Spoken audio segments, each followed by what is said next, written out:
E aí pessoal, tudo bem? Bom dia, boa tarde, boa noite, né? Deus abençoe você e a sua família, né? Que tudo aconteça bem com você. Bom, esse é o Conectado 7, a gente vai tentar novamente voltar à normalidade, né, dos vídeos aqui. Bom, as pessoas de vez em quando me vê vestido assim com essa roupa, elas perguntam assim: "Mas por que que se usa essas roupas?" Não é que eu uso essas roupas, é que de repente aconteceu, gente. Tá, eu tô usando as roupas de super-heróis porque eu tenho uma empresa, chama-se Orion Produções, né? E na verdade, assim, eu estou registrando ela, tá, como Orion Comércio e Produções Cinematográficas. Porque eu não sei quantos vocês sabiam, mas também eu sou cinegrafista, eu sou professor de História, Filosofia, né, e sou cinegrafista. E aí eu tenho uma produtora de vídeos, uma produtora de fotografias e tal. E aí, nesse período de pandemia, quando eu fiquei sem sala de aula, eu criei a Orion Produções e a gente já estava trabalhando alguma coisa a respeito antes disso, mas como eu não tinha mais sala de aula, o que, que eu fiz? Eu tinha uma coleção de fantasias de super-heróis. Homem-Aranha, Capitão América, Pantera Negra, Batman, Superman, The Flash e outros super-heróis mais, né? Tanto da DC quanto da Marvel. E aí então eu criei a OW Azevedo, né? Que a gente faz, eu faço aqui animação, né? Animação de eventos, né? Que é animação de todo tipo de eventos, né? Aniversário, em festa infantil, locuções, eventos com personagens super-heróis, tá? Então é por isso que eu sempre estou aí trabalhando assim. E aí do outro lado tem a Orion, né? Que é a minha produtora, Orion. A Orion a gente faz filmes curtas, longas metragens, documentários e eventos, tá? Então essa é a minha produtora, tá bom? E aí no decorrer da minha vida espiritual, assim, a comunhão, né? Porque eu sou adventista do sétimo dia, eu resolvi aqui lecionar, dar o curso bíblico, né? Através dos vídeos e também estar à disposição de Deus para os trabalhos missionários. Então, quando eu sou solicitado para dar estudos bíblicos, ou para pregar, ou para visitar uma pessoa, eu estou à disposição, estou sempre disponível, compreendeu? Então, você me vê aí na rua vestido com essas fantasias, é porque eu uso ela para fazer o marketing, para vender o meu produto. Então, o que, que eu vendo nas ruas para subsistência? Eu vendo água mineral, né, com gás, sem gás, e água de coco, né, e algumas outras coisas que comercializo na rua. E aqui na Orion, aqui nos vídeos, eu também coloco à disposição para comercializar os produtos da Amway, né? Que eu faço aqui a propaganda da Glister, tá? Da Amway, que é um creme dental sensacional. Eu uso creme dental. Depois que eu comecei a usar esse creme dental, todos os problemas dentários que eu tive acabaram, tá? É um creme dental norte-americano, né? Uma produção norte-americana, muito boa por sinal. Recomendo, tá? E eu vendo aqui, quem quiser eu levo aonde vocês pedirem. Essa pequena aqui tá 35, a maior, a grande, a de 200 gramas, tá 45. E o enxaguante bucal, ou na verdade é um spray bucal, que é o Beija Bem, tá? O Beija Bem é excelente, eu não usei ele hoje. Você espreme, gosto sensacional, maravilhoso, e ajuda a limpar a boca, entendeu? E também esses livros da série Conflito. Esses livros da série Conflito, eu tenho que ser sincero a vocês. Eu compro na associação a R$ 15, tá? E se você quiser que eu leve até onde você está, nessa região de Cuiabá, Várzea Grande, Santo Antônio de Leverger, eu levo para vocês a 30, porque eu tenho que tirar meu lucro, né, gente? Eu compro a 15 e vendo a 30. Ou a 35, se você quiser comprar 35 para me ajudar aqui, tá bom? Então você está me ajudando. Quando você fala, Orival, traz aqui, em vez de você ter o conforto de vir na associação e comprar, eu levo para você. Mas aí eu cobro o meu lucro, tá? Eu compro aqui a 15 e vendo a 30 ou a R$ 35, ok? Aí você pode me solicitar aqui nas descrições, tem um comentário, você pode, Orivaldo, traz para mim aí a coleção O Grande Conflito, que são os 5 principais livros da autora norte-americana Ellen G. White, tá? Conta toda a história da redenção, a salvação da raça humana, a vinda de Cristo e a eternidade. Conta tudo, toda a história está resumida nessa série de 5 livros de O Grande Conflito, tá? Inclusive o Desejar Todas as Nações, que é o livro que eu mais gosto dessa série, além do Grande Conflito, que é o livro final, eu gosto da série, do livro, dos 5 livros, eu gosto desse aqui, que é O Libertador, que é o Desejado de Todas as Nações, que conta pormenorizadamente a história de Jesus, tá? Todo o enredo da maior história que se pode contar, que é a história de Cristo Jesus, beleza? Então eu levo para você, se você pedir aqui nos comentários, ou se você mandar aí no WhatsApp, tem meu WhatsApp que vai estar nas descrições, você manda e eu vou aí pessoalmente entregar para você nessa região de Cuiabá, Várzea Grande e Santo Antônio de Leverger. Bem, ontem nós postamos o estudo, né, que foi sobre a missão da igreja, né? Nós vimos que ontem que a missão da igreja é o quê? A missão da igreja é pregar o evangelho, é falar do amor de Cristo, é demonstrar perdão a todas as pessoas, é estender o manto de Cristo. O manto de Cristo é o perdão, é o amor. Tá? Então, o perdão e o amor para todos os pecadores. Não há pecado mais absurdo que você tenha cometido que Deus não te perdoe, tá? Eu tiro por mim, eu sou um pecador, fui um pecador tremendo, né? E Deus perdoou todos os meus pecados e me renovou a vida. Hoje eu não sinto mais vontade de fumar, de beber, de me prostituir, né? Sou uma pessoa dedicada a Deus, 24 horas sou dedicado a Deus, né? Procuro estender o máximo possível a oportunidade das pessoas conhecerem a Deus através da minha pessoa, né, da minha influência.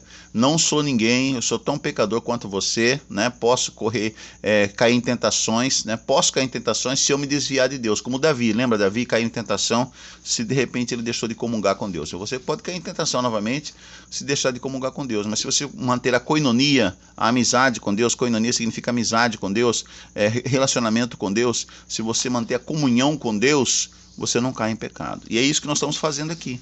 Mantemos a comunhão com Deus. Então eu acordo de madrugada, acordo cedo para falarmos do amor de Deus aqui na sua palavra. Aonde que nós aprendemos tudo sobre Jesus, sobre Deus e o seu grande plano para você e para mim. Deus tem um plano para você, Deus tem um propósito para você. Aonde que você encontra? Aqui na palavra de Deus. Né? Na palavra de Deus, a Bíblia Sagrada. Por isso que eu falo aqui que a Bíblia Sagrada é a cura gay, é a cura para a inveja, é a cura para o ciúme, né? É a cura para depressão. Se você é uma pessoa deprimida, eu era uma pessoa deprimida, eu vivia em depressão, olha, desejos de matar, desejos de atentar contra a minha própria vida, entendeu? E aqui na palavra de Deus eu encontrei a cura, gente, a cura está em Cristo Jesus. Ele é o médico dos médicos. A palavra de Deus tem a solução para todos os nossos problemas mais profundos, as nossas questões mais profundas, até a questão financeira, por exemplo. Depois que eu perdi a sala de aula, por exemplo, eu nunca deixei de viver a vida, porque Deus tem me suprido as minhas necessidades. Então Ele supre as nossas necessidades, entendeu? Todas as nossas necessidades. Por isso que diz lá, buscar em primeiro lugar o reino de Deus e a sua justiça, que é Cristo Jesus. E todas as demais coisas serão acrescentadas. Isso está na palavra de Deus. Isto é uma garantia, uma promessa da palavra de Deus. E hoje o nosso estudo é sobre Jesus e o dom profético, o dom de profecia. O dom de profecia. O que é isso, dom de profecia? Será que todo cristão terá que receber o dom de profecia? Sim e não. Sim para aqueles que pedirem, né? Sim para aqueles que, Senhor, e se prepararem para isso, né? Porque é Deus que distribui os dons, tá? É o Espírito Santo. Quando o Espírito Santo vem sobre você depois do batismo, você é batizado nas águas e no Espírito Santo, Deus que vai distribuir os dons. É Deus que chama. Deus que chama e Deus que escolhe. Mas nós vamos saber que a igreja de Deus, o povo de Deus nos últimos tempos tem e terá o dom da profecia, que é o principal dos dons, o dom da profecia. Veja lá em Lucas 20, de 9 a 18, que conta sobre a parábola dos lavradores maus, ok? Quando ouvimos falar em profecia, meu querido, pensamos em predições. O que vai acontecer no futuro, né? Predições, né? A gente começa a querer achar prognosticadores, etc. e tal. Desde a antiguidade, sábios estudiosos buscavam na natureza padrões que, segundo eles, escondiam os segredos do futuro. Todo mundo quer saber o futuro, né? Ainda hoje, milhões de pessoas acreditam que o destino está escrito nas estrelas e até recorrem às práticas místicas, como, por exemplo, o horóscopo, né? Muitos também confiam em análises e previsões, que são suposições sobre o que o amanhã trará com base no que vemos hoje, né? Porém, a Bíblia é clara. O futuro pertence a Deus. Como todo-poderoso e onisciente Deus do universo, Ele conhece o futuro e somente Ele pode revelá-lo. Para o tempo presente, Deus tem mensagens proféticas mensagens proféticas seguras para nos guiar, assim como no passado, para nos ajudar a saber em quem acreditar. A Bíblia, então, estabelece critérios para a identificação do verdadeiro profeta. Como saber agora se o profeta é verdadeiro ou não, né? Vamos ver o que a Bíblia diz. Unicamente confiando nos seus profetas nós podemos prosperar. É o que diz 2 Crônicas 20:20. Ó Israel, crede em seus profetas e prosperareis, né? 2 Crônicas 20:20. Vamos estudar então sobre o dom de profecia. Aqui em Lucas capítulo 20, verso 9 a 18, Jesus nos conta sobre a parábola dos lavradores maus. Vamos ver Lucas 20, 9 a 18. Lucas capítulo 20, verso 9 a verso 18. Porém, antes de começarmos a ler a palavra de Deus, vamos fazer aqui uma oração. Querido Deus, querido Pai, nesse momento, ao abrir a Tua palavra, que o Senhor possa nos iluminar, né, e usar a nossa boca, a nossa mente e nosso coração para transmitir da melhor forma possível as Tuas verdades sobre o dom profético. Em nome de Jesus, amém. Amém. Lucas 20, verso 9 a 18. O que diz aqui? A parábola dos lavradores maus. A seguir, Jesus passou a contar ao povo esta parábola. Certo homem plantou uma vinha, arrendou-a para uns lavradores e ausentou-se do país por prazo considerável. No devido tempo, mandou um servo aos lavradores para que lhe dessem do fruto da vinha. Mas os lavradores, depois de espancá-lo, o despacharam de mãos vazias. Em vista disso, enviou-lhes outro servo, mas também a este espancaram, e depois de insultá-lo, despacharam de mãos vazias. Mandou ainda um terceiro, também a este, depois de feri-lo, expulsaram. E então o dono da vinha disse: Que farei? Enviarei o meu filho amado, talvez o respeitem. Mas, quando os lavradores viram o filho, começaram a discutir entre si: Este é o herdeiro, vamos matá-lo, para que a herança seja nossa. E lançando-o fora da vinha, o mataram. Que lhes fará, pois, o dono da vinha? Virá, exterminará aqueles lavradores e entregará a vinha a outros. Ao ouvir isto, os fariseus disseram, né? Eu acho que foram os fariseus que disseram assim: Que tal não aconteça, né? Mas Jesus, com um olhar fixo neles, disse: Que quer dizer então o que está escrito? A pedra que os construtores rejeitaram, esta veio a ser a pedra angular? Todo que cair sobre esta pedra, ele está falando de si, sobre esta pedra, sobre Cristo, ficará em pedaços, e aquele sobre quem ela cair ficará reduzido a pó. Naquela mesma hora, os escribas e os principais sacerdotes procuravam prender Jesus, porque entenderam que ele havia contado essa parábola contra eles, mas temiam o povo. Interessante essa história. Eles passaram a vigiar Jesus. Enviaram espiões que se fingiam de justos para ver se o apanhavam em alguma palavra, a fim de entregá-lo à jurisdição e à autoridade do governador. Então nós vemos aqui a história, né, dos lavradores maus. Aqui Jesus resumiu a história do povo de Deus, porque o povo de Deus mandou vários profetas para falar do amor de Deus e para salvar o povo judeu, mas o povo judeu, quando viam os profetas falando a palavra de Deus, mandou até matá-los, né? Mandou matar os profetas, tal. Aí quando Deus enviou seu próprio filho, né, que é Jesus Cristo, eles o mandaram para fora de Jerusalém, né, fora da vinha, e o mataram ali. E Deus acabou rejeitando o povo de Israel como seu povo, né, especial. E depois, não é mais o povo de Deus, não é mais o povo de Israel, não é mais o povo de Israel. O povo de Deus agora é todos, porque Jesus fala, né, em Atos, né, que agora o evangelho deve ser pregado a todo mundo, não é só ao povo judeu, né? Não é só ao povo judeu, mas a todas as nações, todos os gentios. E nós somos gentios, nós somos estrangeiros, e essa salvação, essa palavra de pregação veio a todo mundo através de Cristo Jesus, né?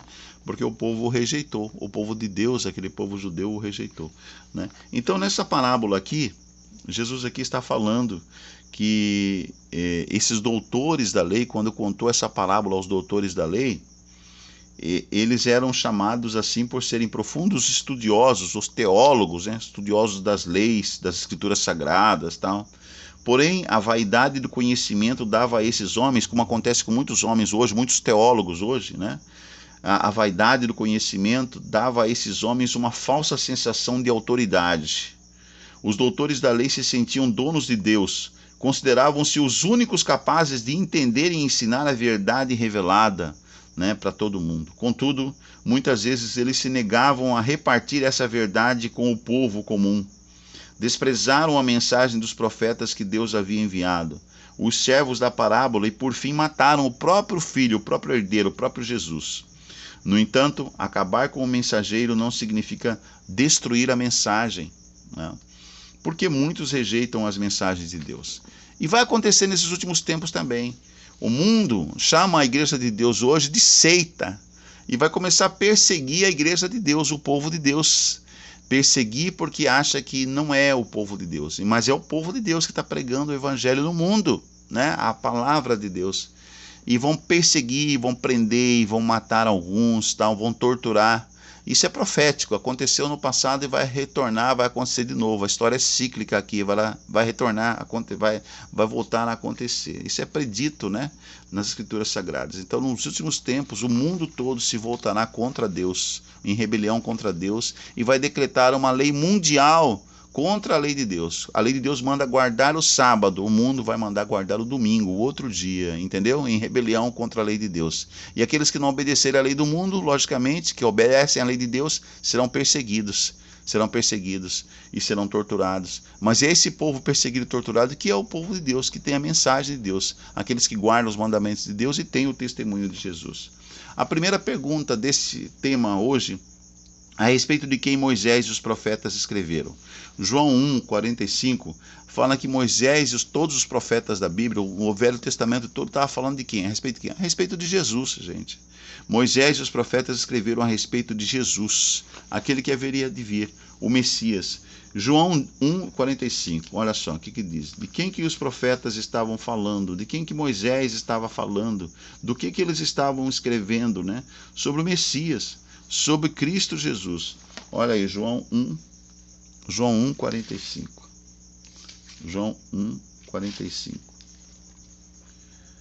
Filipe encontrou Natanael e lhe disse: achamos aquele de quem Moisés escreveu na lei. A lei é a Torá, os 5 primeiros livros de Moisés, ali, da Bíblia. E a quem se referiram os profetas. Os profetas são todos os profetas: Isaías, Jeremias, Zacarias, Malaquias, todos os profetas, né? Naum, Obadias, né? A quem se referiam os profetas: Jesus o Nazareno, filho de José. Então, o Antigo Testamento estava falando de quem? Do Messias, estava falando de Jesus, né? Antes de Deus realizar suas obras na terra, o que ele faz? Amós 3:7. Ele revela os seus segredos aos seus profetas. Ele revela aos profetas o que ele vai fazer. Quer ver? Amós 3:7. Amós é um pequeno livro da Bíblia. Fica depois de Sofonias. Amós 3:7.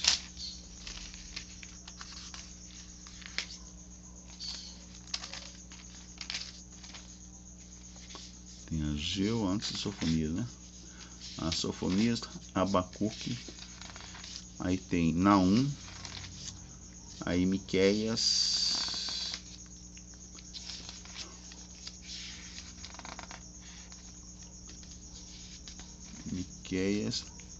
Jonas, Obadias, Amós. Antes de Obadias, tá? Amós 3:7. O que diz aqui o profeta menor Amós? Tem 7 capítulos o livro de Amós, se não me engano. Não, 9 capítulos, né? Amós 3:7 diz assim, ó: certamente o Senhor Deus não fará coisa alguma sem primeiro revelar o seu segredo aos seus servos, os profetas. Então Deus, antes de qualquer coisa, primeiro ele vai revelar, ele vai contar para os profetas, né?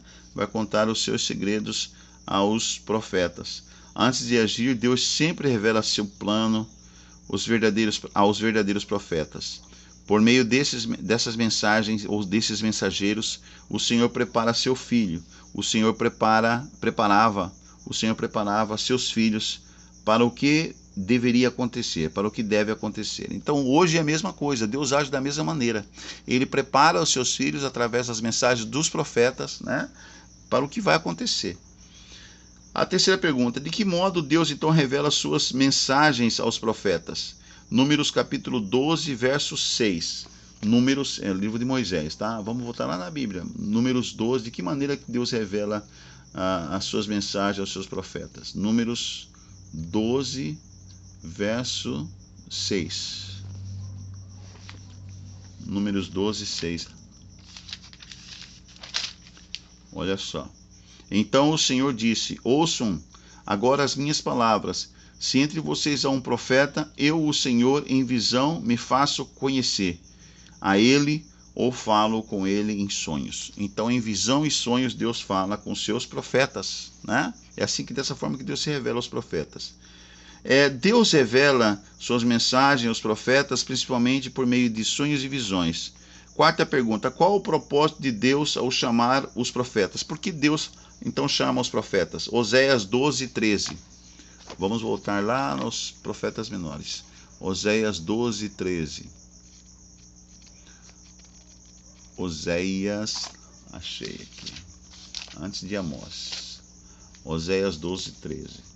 Mas o Senhor, por meio de um profeta, tirou Israel do Egito, e por um profeta cuidou do seu povo. Então, qual que é o objetivo dessa questão aqui, né? Deus, ele fala por meio do profeta, né? E através do profeta ele tem um propósito, né? Tem um propósito de chamá-lo, os profetas. Esse é o propósito de Deus, é conduzir e guardar o seu povo, né? De instruir seu povo, conduzir e guardar seu povo. Assim como o ministério profético de Moisés guiou e protegeu o Israel histórico, a orientação dos mensageiros de Deus deve continuar conduzindo e guardando a igreja de Cristo nos últimos dias, né? Nós podemos conferir também isso também em 2 Pedro 1,19. Deus vai revelar aos seus profetas, e os profetas é para conduzir o seu povo nos últimos dias também. 2 Pedro 1,19. Quais são as duas características da igreja verdadeira, né? Teria profecia. Olha, Apocalipse 12, 17. A igreja verdadeira, Apocalipse, olha só, é a característica. 12, 17. O povo de Deus nos últimos tempos. 12, 17 diz assim: o dragão é Satanás, é o poder perseguidor, tá? O dragão ficou irado com a mulher. Mulher é a igreja, o povo de Deus. O dragão ficou irado com a mulher e foi travar guerra com o restante da descendência dela. A descendência da mulher, o quê? Aqueles que seguem, que estão com a igreja, aqueles que são descendentes de Cristo, o povo de Deus. Então o dragão foi cravar uma guerra contra o restante da descendência da igreja, né, do povo de Deus. Ou seja, quem que são esse povo de Deus? Os que guardam os mandamentos de Deus e têm o testemunho de Jesus. Então, quem que é o povo de Deus? Quem que é a igreja verdadeira de Deus nos últimos tempos? Essa igreja guarda os mandamentos de Deus e tem o quê? O testemunho de Jesus. Tá? Então, o povo de Deus é esse aí, gente. Não tem outro povo, não, né? Agora, então, a igreja verdadeira guarda o quê? Os mandamentos de Deus e tem o testemunho de Jesus. Apocalipse 14, 12, né? Também fala disso. Olha o que diz aqui, Apocalipse 14, 12.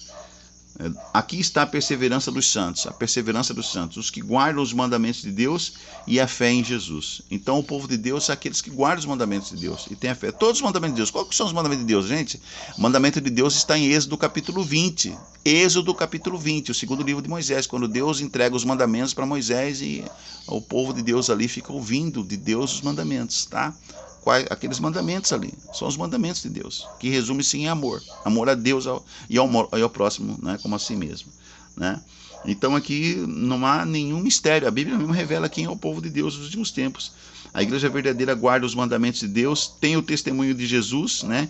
E essas são as duas características dos remanescentes, do remanescente apocalíptico. O povo vai ver nos últimos tempos, isto é, a igreja que permanece leal ao Senhor no tempo do fim, né?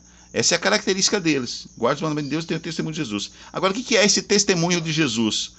Aqui mesmo em Apocalipse revela o testemunho de Jesus, que está em Apocalipse 19, 10. Olha aqui, Apocalipse 19, 10. Aí, Apocalipse 19, verso 10. O que é esse testemunho de Jesus? Prostrei-me diante dos seus pés para adorá-lo. Isso é João falando que ele se prostrou diante do pé do anjo para adorar o anjo. Prostrei-me diante dos seus pés para adorá-lo. O anjo, porém, me disse: não faça isto, não faça isso. Eu sou um servo de Deus. O anjo é um servo de Deus, né? Não é para adorar anjo, não. Tem gente que adora anjo, e não é para adorar anjo, nem adorar uma imagem, nem pessoas, nada disso. Sou um servo de Deus, assim como são você e os seus irmãos, que guardam o testemunho de Jesus. Aí ele fala o que é o testemunho de Jesus. Adore a Deus, pois o testemunho de Jesus, o anjo falando, pois o testemunho de Jesus é o Espírito da profecia. Então, o que é o testemunho de Jesus, gente? Que testemunha sobre Jesus? Que é o testemunho de Jesus? É o Espírito de profecia. Então, o povo